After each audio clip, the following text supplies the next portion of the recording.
mchungaji au ya kwangu mwinjilisti. Ni Biblia inasema kuna watu wanataka wafanikiwe, wapate utajiri, lakini wanakwepa haya maneno hapa, wanayakwepa. Hawataki kuwa watoaji kama Kornelio na Dorcas. Bwana Yesu asifiwe sana. Watu wanataka Mungu akuinue, lakini wewe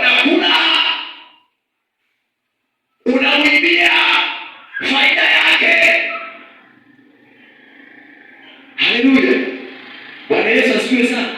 Haleluya. Umelima, umepata magunia 10.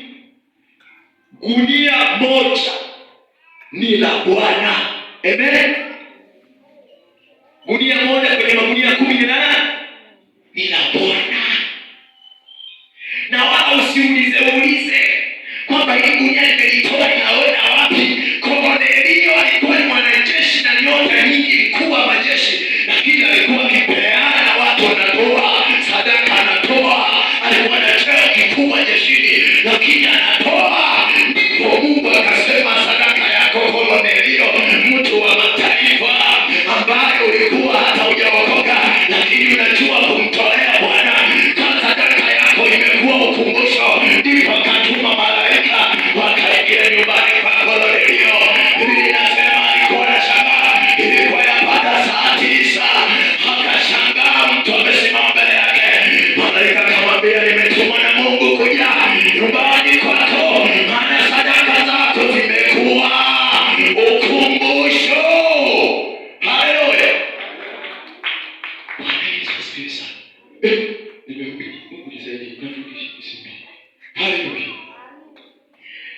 Moja ya 10 sio yako kwa kanisa la leo. Wachawi wanatoa 1/10 na masadaka. Bwana Yesu asifiwe sana. Haleluya. Wanaopenda kwa waganga wanatoa sadaka.